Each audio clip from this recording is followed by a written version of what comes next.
साथियों, आप सभी का स्वागत है हमारे YouTube चैनल पर सब कुछ जानो। आप हैं सुभाष सैनी के साथ। साथियों, भारत और नेपाल सीमा पर तुर्की, पाकिस्तान दोनों मिलकर बड़ा खेल रच रहे हैं और काफ़ी इन्होंने मस्जिदों का निर्माण और मदरसों का निर्माण करा है। ऐसा क्यों कर रहे हैं और नेपाल भारत बॉर्डर पर इन्होंने ऐसी हरकतें क्यों की हैं? कि इसमें भारत और नेपाल इसमें हस्तक्षेप क्यों नहीं कर रहे? क्या भारत को पता नहीं है या नेपाल इसमें जो है तुर्की और पाकिस्तान के साथ मिलकर खेल रच रहा है? तो आइए इसी के बारे में जानते हैं। आप देख सकते हैं कि नेपाल में मस्जिद बना रहा है तुर्की और तुर्की के जो फोटो है राष्ट्रपति है वहाँ का। भारत नेपाल पर तुर्की तेजी से मस्जिदों और मदरसों का जाल बिछा रहा है। भारत की सीमा से लगे नेपाली प्रांतों में मस्जिदों की संख्या 2018 से 760 से बढ़कर 2021 में 1000 हो गई है। इसी अवधि के दौरान मदरसों की संख्या 508 से बढ़कर 645 हो गई है। तो ऐसा क्यों है जबकि नेपाल जो है भारत का एक सच्चा मित्र दोस्त है और हिंदू राष्ट्र है, पर लेकिन ऐसा नेपाल ने क्यों किया या नेपाल को कुछ पैसे दिए गए हैं इस काम को कराने के लिए? तो पाकिस्तान का दोस्त तुर्किस्तान भारत नेपाल सीमा से सटे नेपाली इलाके में मस्जिदों और मंदिर जो वहाँ मदरसे हैं उनको बनवा रहा है। तो ऐसे भारत की चिंता बढ़ गई है कि इससे पहले क्या भारत को पता नहीं था?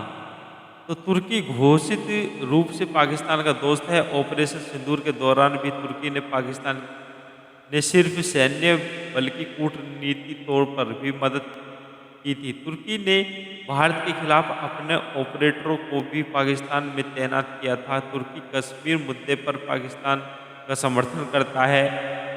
जैसे पाकिस्तान युद्ध हुआ था उसमें भी उसने जो है सिंदूर ऑपरेशन चला था, उसमें भी तुर्की ने पाकिस्तान का साथ दिया था। और पीओके में भी जो भारत पाकिस्तान ऑक्युपाइड कश्मीर है उसके मुद्दे पे भी तुर्की बोलता रहता है पाकिस्तान की तरफ से। तो ऐसे हालात में मतलब क्या करें कि अंतर्राष्ट्रीय स्तर पर इस मुद्दे को उठाकर भारत को घेरने का नाकाम कोशिश करता है। तो ऐसे में नेपाल में तुर्की की मौजूदगी से भारत चौकन्ना हो गया है।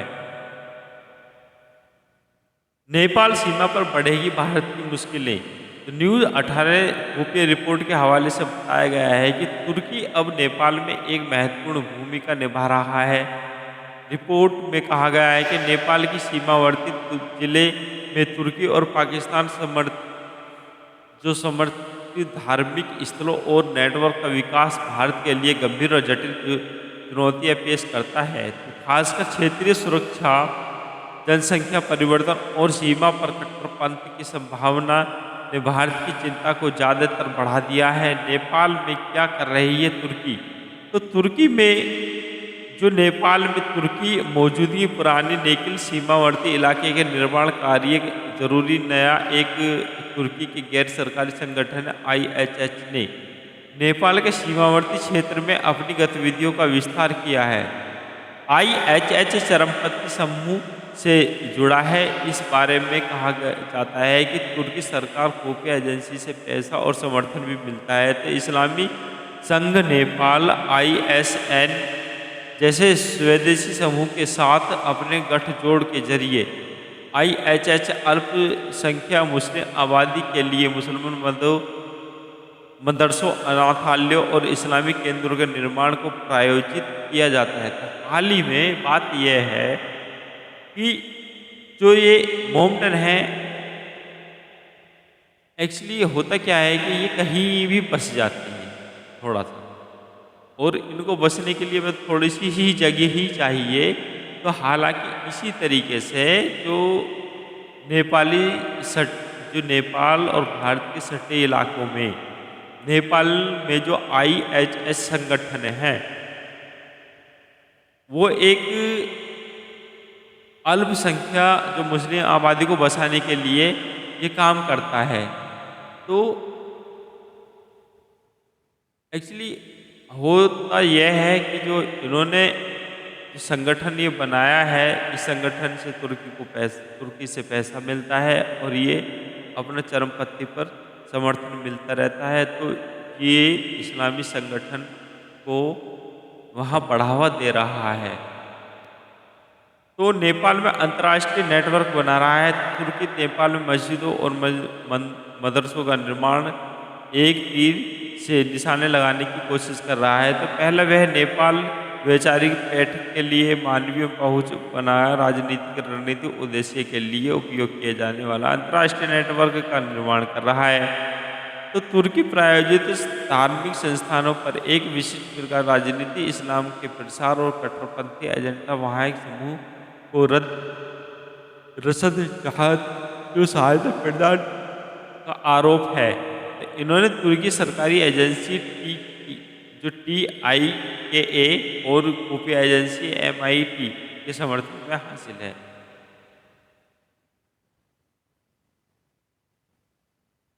तो भारत के लिए कैसी मुश्किलें हैं? अब भारत के लिए मुश्किलें तो होंगी जब वहाँ मंदिर मस्जिद जो वहाँ मस्जिदों और मुस्लिम का बढ़ावा दिया जा रहा है। तो वो सटे एक इलाके और फिर कुछ लोग तुर्की से भेजे जाएंगे। तो इसी तरीके से वहाँ जब वहाँ पॉपुलेशन उनकी होगी तो भारत को इसमें सबसे बड़ा नुकसान होगा। जैसे आप इजराइल और हमास का युद्ध होता रहता है, वो दोनों इलाके एक सटे हैं। तो इसी तरीके से आने वाली स्थिति बन सकती है ऐसी। तो भारत के लिए नेपाल जो सीमा पर तुर्की समर्थित तत्वों का उद्देश्य मुश्किलें पैदा कर सकता है। तो इसमें सीमावर्ती आबादी में वैचारिक कट्टरता को बढ़ावा मिल सकता है। तो भारत विरोधी प्रचार के लिए नए रास्ते खुल सकते हैं और आकांक्षा यह है कि इसका इस्तेमाल चरमपंथी एजेंडा के लिए भी किया जा सकता है, जैसे हमने आपको अभी बताया था। तो हाल ही में इस रिपोर्ट में कहा गया है कि पाकिस्तानी अपनी जासूसी एजेंसियां ISI के माध्यम से भारत नेपाल सीमा और विशेष रूप उत्तर प्रदेश बिहार पश्चिम बंगाल सीमा से लगे प्रांतों में मस्जिदों और मंदिरों जो मदरसे हैं तेजी से प्रसार की वित्त पोषित करने में महत्वपूर्ण भूमिका निभा रहा है। भारत नेपाल में मस्जिदों मंदिरों जो मदरसे की संख्या बढ़ी है। तो भारत की सीमा से लगे नेपाली प्रांतों में मस्जिदों की संख्या 2018 में 760 से बढ़कर 2021 में 1000 हो गई है। इस अवधि के दौरान मदरसों की संख्या 508 से बढ़कर 645 हो गई। ये संस्थाएं न केवल धार्मिक प्रतिष्ठान है बल्कि इन पर भारत विरोधी भावनाएं भड़काने और सीमावर्ती क्षेत्र में सक्रिय अपराधियों और चरमपंथियों वर्गों को शरण देने का आरोप है। कि जैसे आतंकवादी विरोधी हैं, मतलब जैसे आतंकवादी हैं भारत के विरोधी हैं, वो पाकिस्तान से नेपाल जाएंगे, नेपाल से भारत में एंट्री कर लेंगे और इसी तरीके से घुसपैठ करके आतंकवाद फैलाएंगे भारत में। तो ये पाकिस्तान और तुर्की मुस्लिम कंट्री की यही जो है एक